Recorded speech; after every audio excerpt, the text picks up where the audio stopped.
अब हम नया मॉड्यूल स्टार्ट करने वाले हैं हेमेटोलॉजी और ऑन्कोलॉजी।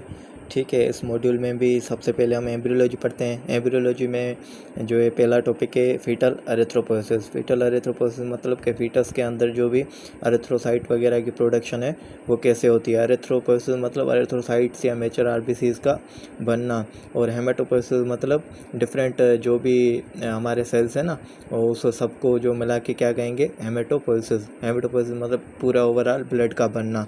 एरिथ्रोपोइसिस मतलब सिर्फ एरिथ्रोसाइट्स का बनना। अब कैसे होता है, ठीक है, याद रखें कि फीटस जब होता है, जब माँ के पेट में, तो शुरू में उसके जो है बोन मैरो इतना मेच्योर नहीं होता, सही है। तो बोन मैरो मेच्योर होता नहीं है, तो ब्लड जो है वो बोन से बनता नहीं है, ब्लड डिफरेंट जो है ऑर्गन से बन रहा होता है। ठीक है, उनमें कौन कौन से ऑर्गन्स हैं, ठीक है, योग सेक है 3 to 8 वीक्स के अंदर जो है योग सेक में बन रहा होता है। आपको ये वीक्स और ये टाइमलाइंस वगैरह याद रखने की कोई ज़रूरत नहीं है, ये कभी भी एग्जाम्स में नहीं पूछी जाती है। ठीक है, बहरहाल आपको याद ये रखना है कि अर्लीस्ट साइट ऑफ जो है आरबीसी प्रोडक्शन वो क्या होती है बच्चे में, योग सेक। सबसे पहले जो आरबीसी वगैरह बनते हैं बच्चे में वो योग सेक में ही बनते हैं। उसके बाद जो है लिवर में भी ये जो है हो रही होती है, स्प्लीन में भी हो रही होती है, और जो है आखिर में कहाँ, बोन मैरो में हो रही होती है। ठीक है, सब बर्थ से आगे जो भी होती है वो हमारे जब एडल्ट में भी वो बोन मैरो के अंदर ही जो भी आरबीसी की प्रोडक्शन हो रही होती है। ठीक है, या टाइमलाइन वगैरह कुछ कोई नहीं पूछता। बहरहाल आप ये याद रखें कि जो है एरिथ्रोपोइसिस किन किन ऑर्गन्स में हो रही होती है, और सबसे पहले किस में होती है, जैसे योग सेक में। और बर्थ के बाद जो है हमारे आरबीसीज की प्रोडक्शन कहाँ पे होती है, बोन मैरो के अंदर ही होती है। ठीक है, तो अब हम देखते हैं कि एरिथ्रोपोइसिस के स्टेजेस वगैरह क्या है, एरिथ्रोपोइसिस कैसे होती है।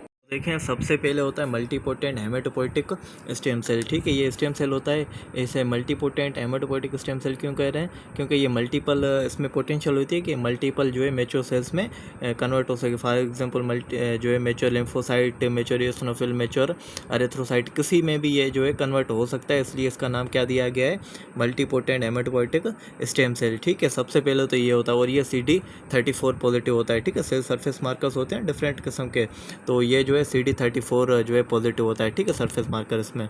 अब ये जो है मल्टीपोटेंट हेमेटोपोइटिक स्टेम सेल जो है टूटता है किसमें, या तो कॉमन माइलोइड प्रोजेनाइटर सेल में, या तो कॉमन लिम्फोइड प्रोजेनाइटर सेल में। अब लिम्फोइड प्रोजेनाइटर सेल से क्या बनेंगे, मैच्योर लिम्फोसाइट्स बनेंगे, और माइलोइड प्रोजेनाइटर सेल्स में क्या होंगे, डिफरेंट माइलोइड लिनिएजेस के सेल्स, जैसे कि मोनोसाइट्स, इओसिनोफिल, बेसोफिल, या हमारे प्लेटिलेट्स वगैरह, एरिथ्रोसाइट, ये सारे हमारे कॉमन माइलोइड प्रोजेनाइटर सेल्स से बनते हैं। अब ये माइलोइड प्रोजेनाइटर सेल्स से हमारे जो है मैच्योर एरिथ्रोसाइट्स कैसे बनते हैं, जो कि प्रोसेस हमारा एरिथ्रोपोइसिस का, वो हम देखते हैं। ठीक है, कौन माइलोइड प्रोजेनाइटर सेल्स से हमारे एरिथ्रोसाइट्स कैसे बनते हैं वो हम देखते हैं। अभी क्या बात की थी, early on fetus legs bone marrow, so other organs for example yolk sac, liver, spleen takes over. ठीक है, इनमें जो है ब्लड बनना स्टार्ट होता है, और याद रखेंगे इनमें जो ब्लड बनना होता है वो बनता है एरिथ्रोपोइटिन हार्मोन की वजह से। सही, एरिथ्रोपोइटिन हार्मोन आपको पता है, हम जो एडल्ट में जो है हमारी किडनी रिलीज़ कर रही होती है, ये जाके बोन मैरो पे एक्ट करता है, जिसकी वजह से हमारे जो है एरिथ्रोपोइसिस वगैरह होनी होती है। पर जो है बच्चों में ये एरिथ्रोपोइटिन हार्मोन किडनी से नहीं, बच्चों में ये जो हार्मोन है लिवर प्रोड्यूस कर रहा होता है। ठीक है, कि hormone stimulating RBC production produced by fetal liver instead of kidneys by which take over after birth. तो अभी हमने जो एरिथ्रोपोइसिस के स्टेप्स देखे थे, अब हम वो देखते हैं कि भाई erythropoiesis common myeloid progenitor cell से कैसे होती है। ठीक है, पहले सबसे पहले हमने देखा था multipotent haematopoietic stem cell, CD34 था, can differentiate into any blood cell. ठीक है, इसके बाद हमने देखा था कॉमन माइलोइड प्रोजेनाइटर सेल या कॉमन लिम्फोइड प्रोजेनाइटर सेल। तो अभी हम एरिथ्रोपोइसिस पढ़ रहे हैं, तो हम कॉमन माइलोइड प्रोजेनाइटर सेल्स लेंगे। ठीक है, तो कॉमन माइलोइड प्रोजेनाइटर सेल से क्या है, एक प्रीकर्सर है for RBCs, platelets, granulocyte, monocyte, ये सब इनमें से जो है कॉमन माइलोइड प्रोजेनाइटर सेल से बन सकते हैं। देखें नहीं, ये कॉमन माइलोइड प्रोजेनाइटर है, ये जो है इसमें से जो है हमारा eosinophil, monocytes, basophil, erythrocytes, platelets, कुछ भी जो है इस कॉमन माइलोइड प्रोजेनाइटर सेल से बन सकता है। इसलिए लिखा है कि precursor for RBC, platelets, granulocytes, monocytes वगैरह कोई भी इससे बन सकता है। ठीक है, अब कॉमन माइलोइड प्रोजेनाइटर सेल से फिर एरिथ्रोपोइसिस कैसे होगी, ठीक है, उससे बनेगा प्रो एरिथ्रोब्लास्ट। ठीक है, प्रो एरिथ्रोब्लास्ट क्या, फर्स्ट कमिटेड आरबीसी प्रिकर्सर है। ठीक है, मतलब इसी से ही जो है आरबीसी सारे बनने होते हैं, अभी तक ये कमिटेड नहीं है। ठीक है, इससे कुछ भी बन सकता है, इससे कुछ भी बन सकता है। ठीक है, फॉर एग्जाम्पल इससे देखें ना, प्लेटिलेट्स बन सकते हैं, इससे मोनोसाइट्स वगैरह कुछ भी बन सकते हैं, ये अभी तक कमिटेड नहीं है।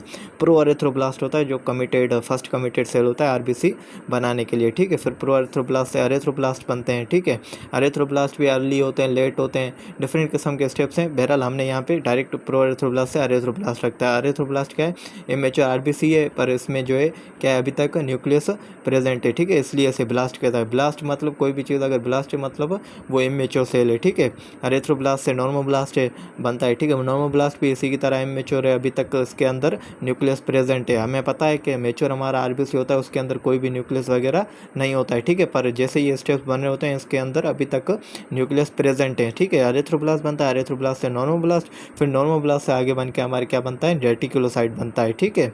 रेटिकुलोसाइट क्या है, ये भी अभी इमेच्योर सेल है, पर ये जो है हमारे बोन मैरो से रिलीज होकर ब्लड में आ जाता है, ठीक है। अभी तक इमेच्योर तो है, पर क्या हमारे बोन मैरो से रिलीज होकर हमारे ब्लड में आ जाता है, पर इसके अंदर कोई भी न्यूक्लियस वगैरह प्रेजेंट नहीं होता है, ठीक है।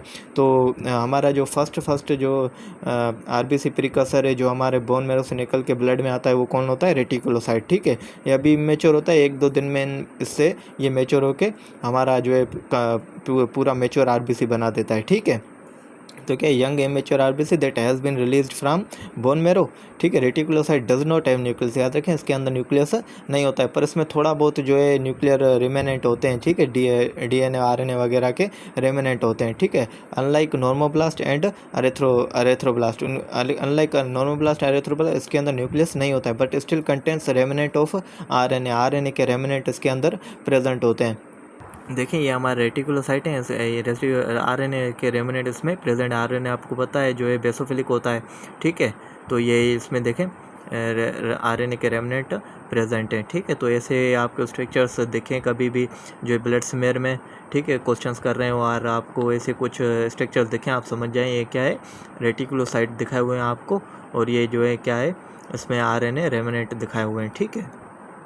अब ये क्या है, mature into fully developed RBC with in 1 to 2 days, ठीक है। इन सर्कुलेशन में 1-2 दिन रहते हैं ना, तब ये मेच्योर आरबीसी के अंदर कन्वर्ट हो जाते हैं, ठीक है। 1-2 दिन लगते हैं इनको कन्वर्ट होने में मेच्योर आरबीसी में, ठीक है। अब ये नॉर्मली हमारे ब्लड में ये इसका परसेंटेज कितना होता है, 0.5 to 1.5%, ठीक है। मुख्तलिफ बुक्स में मुख्तलिफ परसेंटेज दिया हुआ है, बहरहाल नॉर्मल आप जहन में रख लें कि इतना होता है, ठीक है। अगर रेटिकुलोसाइट का परसेंटेज इससे ज़्यादा बढ़ जाए, ठीक है, 1.5 से, तो मतलब समझिए आपकी बॉडी में कोई पैथोलॉजी है, ठीक है। उसी तरीके से अगर रेटिकुलोसाइट का नॉर्मल परसेंटेज 0.5 से कम हो जाए तो भी आप समझ जाएं कि कोई मसला आपकी बॉडी में आ रहा है। वो हम पढ़ेंगे जब हम हेमोलाइटिक एनीमियाज वगैरह पढ़ेंगे ना, तब देखेंगे कि रेटिकुलोसाइट का जो है परसेंटेज नॉर्मल से चेंज हो जाता है, ठीक है। बहरहाल रेटिकुलोसाइट बनता है जो 1-2 दिन में मेच्योर होकर क्या बन जाता है, हमारा एरिथ्रोसाइट्स, ठीक है।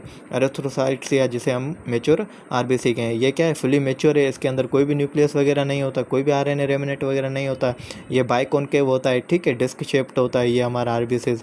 ये कितना है, सर्वाइव 120 डेज, ठीक है, 120 दिन ये रहता है हमारे सर्कुलेशन में। फिर ये क्या होता है, स्प्लीन के मैक्रोफेजेस इन्हें रिमूव कर देते हैं, ठीक है। तो ये हमारा है नॉर्मल एरिथ्रोपोइसिस। ये आपको यहाँ पे लिखना बहुत ज़रूरी है, यहाँ पे आपके जो बुक में स्पेस दिया हुआ है ना, यहाँ पे लिख लें, क्योंकि ये स्टेप्स जो है बहुत ज़रूरी हैं आपको जहन में रखने के लिए, क्वेश्चंस वगैरह में सॉल्व करने के लिए ये इम्पोर्टेंट है।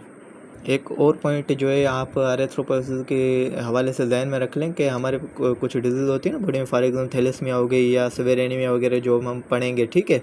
उसमें क्या होता है, हम देखें ना सेल्स वगैरह हमारा नॉर्मल से ज़्यादा टूट रहे होते हैं, आरबीसीज है ना बहुत तेज़ी से टूट रहे होते हैं, तो हमारी बॉडीज़ को आरबीसीज की बहुत ज़्यादा ज़रूरत होती है। तो बोन मैरो अकेला इतना काफ़ी नहीं होता कि वो सारे हमारे आरबीसीज की नीड पूरी कर सके। तो हमारे जो शुरू वाले जो साइट्स हैं ना जहाँ पे आरबीसीज वगैरह बन रहे थे, फिर जब आरबीसीज इन डिजीज़ की वजह से ज़्यादा टूट रहे होते हैं ना, फिर आखिर में इन जगहों योग सकता होता है नहीं, लिवर और स्प्लीन के अंदर भी जो है आरबीसीज की प्रोडक्शन होना स्टार्ट हो जाती है, क्योंकि बॉडी को नीड होती है आरबीसीज की। आरबीसीज बहुत ज़्यादा डिजीज़ में टूट रहे होते हैं, सही है। तो बोन मैरो के अलावा इन साइट्स के अंदर भी जब आरबीसीज की प्रोडक्शन स्टार्ट हो जाए, इसे हम कहेंगे एक्स्ट्रा मेडुलरी हेमाटोपोइसिस, ठीक है। एक्स्ट्रा मेडुलरी क्यों, क्योंकि ये बोन मैरो जो मेडुला के अंदर बोन मैरो होता है ना, बोन बोन की जो मेडुला होती है उसके अंदर बोन मैरो होता है, उस मेडुला के बाहर अगर हेमेटोपोइसिस हो रही है तो उसको हम कहेंगे एक्स्ट्रा मेडुलरी हेमेटोपोइसिस। और ये इन साइट्स में हेमेटोपोइसिस कब होती है, जब हमारी बॉडी को बहुत ज़्यादा नीड होती है in disease like thalassemia, severe anemia, myelofibrosis. ठीक है, RBC production can revert to fetal sites, liver या स्प्लीन, इसे कहते हैं हम एक्स्ट्रा मेडुलरी हेमेटोपोइसिस। और आप देखोगे ये जिनको ये डिजीज़ होती है ना, उनकी जो है उन बंदों में जो है ये लिवर और ये स्प्लीन वगैरह इनलार्ज होता है, जिसे हम कहते हैं हेपाटोस्प्लीनोमेगली। ये हेपाटोस्प्लीनोमेगली क्यों होती है, क्योंकि इनको आरबीसी वगैरह की ज़रूरत होती है, तो आरबीसी प्रोडक्शन इनमें बढ़ जाती है, तो वो क्या करते हैं, ऑर्गन्स जो है वो हाइपरट्रोफाइड हो जाते हैं। सही है, ऐसा समझे कि मतलब वो उनकी जो है मेगली हो जाती है। सही है, या हेपेटोमेगली या स्प्लीनोमेगली। सही है, तो यहाँ पे जो है हमारा एरिथ्रोपोइसिस का टॉपिक जो है ख़त्म होता है। अब हम पढ़ते हैं हेमोग्लोबिन डेवलपमेंट। अब हमारे पास है हीमोग्लोबिन डेवलपमेंट। हेमोग्लोबिन आपको पता है बना हुआ होता है हीम और ग्लोबिन चेन से। ठीक है, ग्लोबिन चेन्स क्या है, प्रोटीन है। तो मुख्तलिफ़ किस्म की ग्लोबिन चेन्स होती है, अल्फ़ा है, बीटा है, ठीक है, गामा वगैरह। मुख्तलिफ़ किस्म की ग्लोबिन चेन्स मिलके मुख्तलिफ़ किस्म के हेमोग्लोबिन बना रहे होते हैं। पर आपको जहन में रखना ये ज़रूरी है कि सबसे पहले जो शुरू में ग्लोबिन चेन्स होती है ना, वो होती है ज़ीटा और एप्सिलॉन। ठीक है, ये अल्फ़ा बीटा गामा ये बाद में आती है। तो सबसे पहले जो हेमोग्लोबिन बनाने में ग्लोबिन चेन्स इन्वॉल्व हो रही होती है ना, वो क्या होती है, ज़ीटा और एप्सिलॉन। ठीक है, earliest hemoglobin is formed from zeta and epsilon globins. ठीक है, mainly in yolk sac during early fetal development. तो यॉक सैक के अंदर ही जो हेमोग्लोबिन वगैरह बन रहा होता है वो ज़ीटा और एप्सिलॉन ग्लोबिन चेन से बन के बना हुआ होता है। ठीक है, उसके बाद जो है दूसरे किस्म के हेमोग्लोबिन आते हैं। ठीक है, उसके बाद क्या है, फीटल हेमोग्लोबिन। फीटल के हेमोग्लोबिन किसका बना होता है, 2 अल्फ़ा चेन्स का और 2 गामा चेन्स से मिलकर बना हुआ होता है। ठीक है, तो शुरू में देखें, ये यहाँ से जो 6 वीक से पहले जो सबसे ज़्यादा हेमोग्लोबिन है, ज़्यादा परसेंटेज हेमोग्लोबिन का है, वो किसका है, ज़ीटा और एप्सिलॉन का है। सही है, फिर 6 वीक के बाद जो है ये अल्फ़ा और जो है गामा का जो हेमोग्लोबिन का परसेंटेज है वो ज़्यादा है। देखें, 6 वीक के बाद जो सबसे ज़्यादा परसेंटेज है वो किसका है, अल्फ़ा और गामा का है। ठीक है, तो अल्फ़ा और गामा क्या बनाते हैं, फीटल हेमोग्लोबिन। तो वही लिखा है, by around 6 week of fetal life alpha and gamma chains take over. ठीक है, फार्मिंग हेमोग्लोबिन एफ। ठीक है, अल्फ़ा और गामा मिलके ये बनाते हैं। अब ये इसमें क्या होता है, जो है HbF है ना, इसकी क्या है, हायर एफिनिटी होती है ऑक्सीजन के लिए। क्यों, क्योंकि इसके जो है BPG है ना, वो लेस बाइंडिंग होता है। अब BPG लेस बाइंडिंग क्या होती है और BPG है क्या चीज़, वो अब हम देखते हैं। अब ये 2,3 जो है BPG या बिसफॉस्फोग्लिसरेट, ये कंपाउंड है जो क्या करता है, हेमोग्लोबिन से बाइंड करता है। सही है, जो हमारे डिफरेंट किस्म का हेमोग्लोबिन है ना, अल्फ़ा बीटा वगैरह, उससे ये क्या करता है, बाइंड करता है। और सबसे ज़्यादा जो इसकी बाइंडिंग है वो किससे होती है, बीटा चेन्स के साथ, हेमोग्लोबिन के साथ होती है। ठीक है, बीटा चेन्स आपको पता है कहाँ पे होते हैं, एडल्ट हेमोग्लोबिन आपको पता है ना, अल्फ़ा 2 और बीटा 2 हेमोग्लोबिन चेन से बना होता है। तो ये मोस्टली जो है 2,3 BPG बाइंड कर रहा होता है, वो एडल्ट हेमोग्लोबिन से ही बाइंड कर रहा होता है। अब ये बाइंड करके कराता क्या है, ये कराता है ऑक्सीजन की एफिनिटी डिक्रीज कराता है, मतलब ऑक्सीजन को ज़्यादा हेमोग्लोबिन के साथ इकट्ठा बाइंड करके नहीं रखता। ये जब भी होता है तो कोशिश करता है कि ऑक्सीजन हमेशा रिलीज हो ऑर्गन्स की तरफ। सही है, तो एफिनिटी कम करता है, तो क्या करता है, helps release oxygen to tissues, क्योंकि एडल्ट हमें चाहिए ना, अगर खाली हेमोग्लोबिन के साथ ऑक्सीजन बाइंड करके रखा पड़ा होगा तो हमारे ऑर्गन्स तो हाइपोक्सिया हो जाएगी। सही है, तो हमारे ऑर्गन्स को चाहिए कि जो है ऑक्सीजन रिलीज होकर उनकी तरफ आए, तो ये BPG ऑक्सीजन रिलीज़ कराने में हेल्प करता है। तो एडल्ट्स में ये ज़रूरी होता है। ठीक है, और ये BPG बाइंड कैसे होता है, जो बीटा चेन्स होती हैं उससे जाके बाइंड होता है। सही है, अब HbF में आपको पता है HbF किसका बना हुआ है, अल्फ़ा 2 और गामा 2 का। इसके अंदर तो बीटा चेन है ही नहीं, तो ये है ना, BPG इसके साथ बाइंड होता ही नहीं है। सही है, तो अब इसके साथ बाइंड नहीं होता है तो क्या है, ऑक्सीजन रिलीज़ नहीं हो पाएगा, क्योंकि ऑक्सीजन रिलीज़ होने के लिए BPG होना ज़रूरी है। तो ऑक्सीजन ज़्यादा बाइंड होकर होता है, इस हेमोग्लोबिन के साथ है ना, ऑक्सीजन ज़्यादा बाइंड होकर रहता है। ठीक है, तो क्या है, HbF has gamma chains instead of beta chains. ठीक है, तो gamma chains bind BPG poorly, क्योंकि हमें पता है BPG बाइंड होता है बीटा चेन्स से ज़्यादा। तो अगर गामा चेन्स से BPG बाइंड पुअरली करेगा तो ऑक्सीजन ज़्यादा रिलीज़ ही नहीं हो पाएगा हेमोग्लोबिन से। तो इसी तरीके से HbF में है ना, ऑक्सीजन क्या है, एफिनिटी बहुत ज़्यादा होती है। और ये ज़रूरी भी है क्योंकि इनके फीटस में जो अभी लंग्स तो काम ही नहीं कर रहे। सही, तो ऑक्सीजन इनको थोड़ा बहुत ही मिल रहा होता है माँ से, तो ये इनके लिए HbF होना ज़रूरी है, ऑक्सीजन की एफिनिटी रहना ज़रूरी है। सही है, तो ये HbF ऑक्सीजन की एफिनिटी बढ़ा देता है। हम एडल्ट्स में क्या होता है, हमारे एडल्ट्स में लंग्स काम कर रहे हैं, ऑक्सीजन बहुत ज़्यादा मिल रही होती है, तो ऑक्सीजन का ज़्यादा बाइंड होना ज़रूरी नहीं होता है। ठीक है, हम चाहते हैं कि ऑक्सीजन रिलीज रिलीज़ होके ऑर्गन्स की तरफ जाए, पर इनके लंग्स वगैरह कुछ काम नहीं कर रहे होते, इसलिए इनमें ज़रूरी होता है कि ऑक्सीजन बाइंड करके ब्लड में रहे। तो ये BPG की लेस बाइंडिंग की वजह से ऑक्सीजन इनके ब्लड के अंदर ही हीमोग्लोबिन के साथ अटैच रहता है। ठीक है, तो क्या कहा, HbF जो है अल्फा 2 और गामा 2 का बना होता है, has higher O2 affinity than adult hemoglobin due to less binding of 2,3 bisphosphoglycerate. ठीक है, समझ में आ गई ये पॉइंट। इसके बाद जो है हमारा बर्थ के बाद जो है, बर्थ में क्या होता है, हम देखें ना, ये जैसे ही बर्थ हुआ, ठीक है, ये गामा चेन्स की जो है प्रोडक्शन बहुत ही कम हो गई। देखें जितना ही हम आगे चलते जा रहे हैं, ये गामा चेन्स की जो है प्रोडक्शन लेवल कम होता जा रहा है। ये किसका लेवल बढ़ता जा रहा है, बीटा लेवल बढ़ता जा रहा है। ठीक है, बीटा हीमोग्लोबिन चेन्स का। तो वही है कि बर्थ के बाद जो प्रीमोडोमिनेटली हमारा हीमोग्लोबिन बना होता है ना, HbA, वो अल्फा और बीटा से मिलकर बना हुआ होता है। ठीक है, तो यही after birth gamma chains start decreasing. ठीक है, बर्थ के बाद गामा चेन्स डिक्रीज हो जाती हैं। ठीक है, and replaced by beta chains resulting in formation of adult haemoglobin. Adult haemoglobin क्या है, अल्फा 2 और बीटा 2 चेन्स का बना हुआ होता है। ठीक है, अब उसके बाद क्या है, आफ्टर बर्थ, अब ये क्या है, after birth lungs oxygenation improve, ज़ाहिर है हमारे लंग्स काम करना शुरू हो जाते हैं बर्थ के बाद। And higher O2 affinity is not needed, ज़ाहिर है ज़्यादा एफिनिटी नहीं ज़रूरी है, क्योंकि ऑक्सीजन हमें बार बार मिल रहा होता है।